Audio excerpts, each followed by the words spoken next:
As a quick note before I start the tutorial, this is for those who have the OpenSauce badge and are sourcing the parts themselves, not the kit that came during the convention. However, if you want to have your very own shake display despite not attending, look no further than the OpenSauce shop.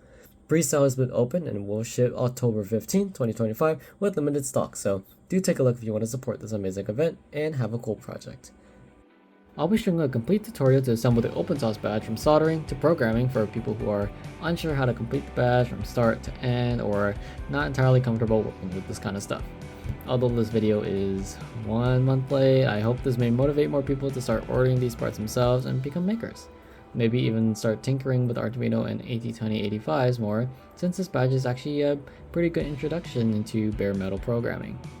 I'll link in the description about additional tutorials that I use as references, especially for understanding what bare metal programming is, and then also the links for the OpenSauce website where you can program the badge afterwards, and the DigiKey page that includes the part list and a more in-depth soldering tutorial.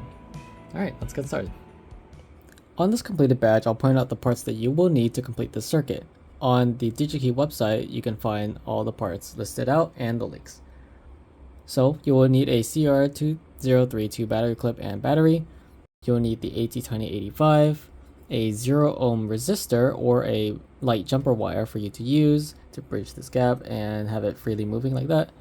You will need an IR photodiode for this and 5 LEDs of any color, and also the push button. So when you're soldering the circuit, when you actually read this instruction, this is wrong, so you should actually do the opposite of this. You should actually put the long leg through the negative side or the oval side.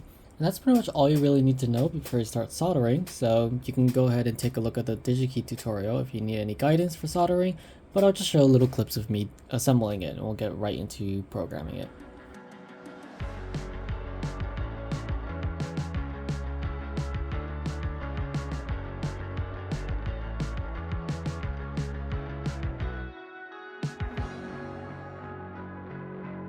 Alright, now that we got everything soldered onto the badge, now we're going to start moving on to programming this AT2085 chip before we solder it on. So we're going to use the Arduino to program it, which is good just to have and to start doing these microcontroller projects. So we're going to use that instead of having a dedicated programming USB stick for the AT20s. Because at least you can set this as a programmer and then turn it off afterward to be used for other projects. So what we need to do is to connect this board up to this chip, connect their serial communications. So first things first is the 5-volt line. So with the notch facing up with a little dot over here too, it's going to be forward. The pins count 1 down to 4, 5 up to 8. The top right, that is going to be your voltage supply. It's going to be 5 volts, so that's going to connect to the Arduino 5 volts. There's a label here. And we connect the ground of the AT20, that's going to be pin 4 over here. Connect it up to ground.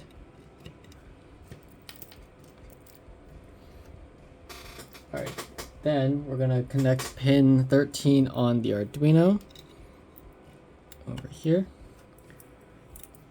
Pin 13 is going to go on pin 2, which is over here. It's pin number 7. And that's going to be your SCK line.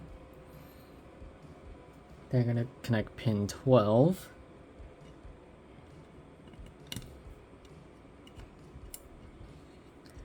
Connect pin 12 to pin 1, which is pin number 6, just below the one you just connected. And that is your master in slave out pin.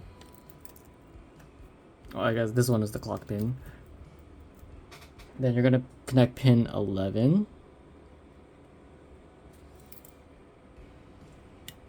On the Arduino. To pin 0, which is number 5, the last on the right side, like so. And that is your master out slave in pin. And one last pin is going to be your reset pin. We're going to connect pin number 10 over the reset pin, which is pin number 1 on the very top left, right there. So now I have everything connected as such. So as a quick run through, microcontroller chip with the notch facing out that way, away from the camera. We have the reset pin on the top left connected to pin number 10. Then we have this brown cable on the bottom left, which is your ground, connected to the ground of the Arduino. Then going over here to the fifth one, green is connected to pin 11 as your master L slave in. This purple is going to be your master in slave out, and that's connected to pin 12. And then you have your white pin right here. This is connected to a clock signal, and it's connected to number 13. And the red here is connected to 5 volts. So that should be everything to set up for the Arduino programmer. And now we just got to set it. To turn the Arduino into an in-circuit serial programmer, or ISP, you must first open up the Arduino as ISP example in the Arduino IDE. And the reason why we're doing this is because ISPs allow you to program a microcontroller's entire flash memory, including its bootloader, which enables you to constantly update new Arduino sketches every time you press that upload button. With Arduino IDE open, locate the sketch Arduino ISP under Examples and Arduino ISP. That should bring you up to this sketch here, which it details all the pins you need to connect to the ATtiny85. The pins I have connected previously are default in the IDE example, and if you ever have different pins you connected, then just change these values here. As you can see here, I have the IDE set up to program the Arduino sketches into the ATtiny85 after the ISP setup, but we won't be doing that for flashing the pre-compiled firmware and fuses, so we'll change that back to the Arduino Uno. But after opening the example and connecting the Uno successfully, just hit the upload button and it should look pretty standard. I have it on verbose mode, and I recommend you to do the same so you can see the following details. Once it's done uploading and you turn on verbose mode, take a look at this file path to something called avrdude.conf, short for configuration. This is part of the AVRDude programmer for AVRDude microcontrollers like the Arduino Uno and ATtiny85. For simplicity's sake, in later steps, I downloaded a separate copy of AVRDude at the link in the description instead of pointing to the one Arduino IDE uses. You can see I highlighted the entire command line that will mimic in a command terminal to flash the ATtiny85 outside of the Arduino IDE. Now, if you wanted to program the ATtiny85 with Arduino IDE, you can simply change the board name to ATtiny85 after downloading a separate library and changing the programmer to Arduino as ISP. The guide to finding the ATtiny85 library will be linked in the description. So from here, you want to open up your command terminal. Here I have opened up on the side a copy of the AVRDude program and the entire repository of the OpenSauce firmware, although you will only need one file from that GitHub. Inside the AVRDude folder, you should find the program itself and the config file. To run the program, you'll first want to open up the drive that it's stored on. The terminal defaults to my C drive, but I have it installed on my second disk space called M, so I'll type M:, and replace that with whatever drive letter that you have. And from there, I'll type in cd followed by the file path to the AVRDude folder. If you type up avrdude.exe, it will bring up the full option menu for the program if you ever want to take a look. There's also online explanations for all the options. And also, if it brings up this menu, it does tell us that we installed it correctly and we pointed to the right folder. To flash the precompiled firmware onto your ATtiny85, you'll want to enter this command line. We'll start with avrdude.exe with a capital C and the file path to your configuration file, which you can find by right-clicking it and then copy as path. You can copy the folder directory on the top and add /avrdude.conf afterward, or since it's actually the same folder as my program, I could just type avrdude.conf directly. Makes things a lot cleaner. After that, do lowercase v for verbose mode like I did for the Arduino IDE.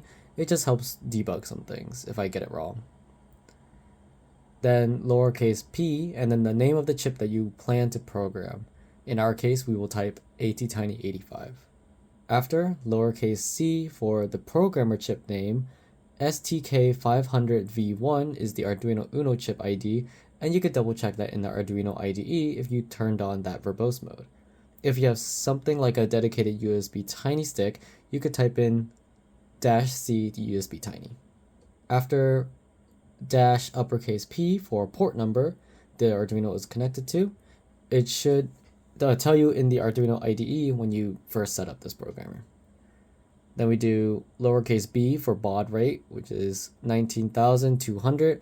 This is what is stated inside the Arduino IDE, so I just copied that over. Then we get to the actual operation of the program. So we do -uppercase U for the program functions. We could do several things, like we can write it, we can read it, or verify it. You could do that to the chip's fuses, to the EEPROM, or like the flash, for example. Now, if you haven't already, the firmware is found under this GitHub, os2025.-badge. It contains, the schematics and the master code where you just kind of dig around, but we only really care about the file that is under os_2025, os_2025 again, then the debug folder, and then os_2025.hex. So for the operation, just type /W for write, another colon, then the entire file path to that hex file. And when you click enter, it should look very familiar since you basically just entered what the Arduino's IDE upload button does. If you don't see this, then double check your parameters to the Arduino's parameters and just make sure you enter things right. So after you flash the program, it's time to set the fuses, and we're going to start with the low fuse first, which is a very important distinction. The AVR fuses are the chip's configuration, and you could break your controller after setting certain fuses wrong, especially the high fuse, as we'll do later. And if you ever need to set different fuse settings in the future, there are actually a few online fuse calculators that can give you the hexadecimal code to enter after the W colon. So for the low fuse, we keep the default 8 MHz internal RC oscillator, but don't have it divide the clock by 8 internally, which is what I found defined inside the code. That gives our hexadecimal code of 0xe2. So after you type in lfuse :W 0xe2, type :M afterwards for fuse programming. This is for the file format, and M just defines use the actual bytes that we entered. So for high fuses, we'll keep all of them default except for the reset pin, and we'll disable that so that we could use it for the bump sensor. And as a little bit of context, for serial programming to work, we need to pull this reset pin down to ground, where the microcontroller then stops any execution and then starts listening to any incoming SPI commands, such as the one to write new programs. So once we set this high fuse to disable it, the ATtiny85 cannot be reprogrammed unless you use high voltage programming to reset it.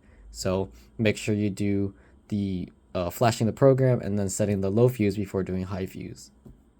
Now with all that said, we get the high fuse hexadecimal code of 0x5f, so enter that the same way as before, but instead of L fuse, enter H fuse. So that should go pretty quickly, and all the other fuses will just be set as factory default, so we're good to go. So once you complete that, programming is done, and the ATtiny is ready to be soldered onto the badge. Alright, so that's the end of my tutorial. I hope that people who stumble across this video find it useful or coherent through my ramblings, and encourages you to order these parts yourself to turn it into a very cool make souvenir. So, thank you.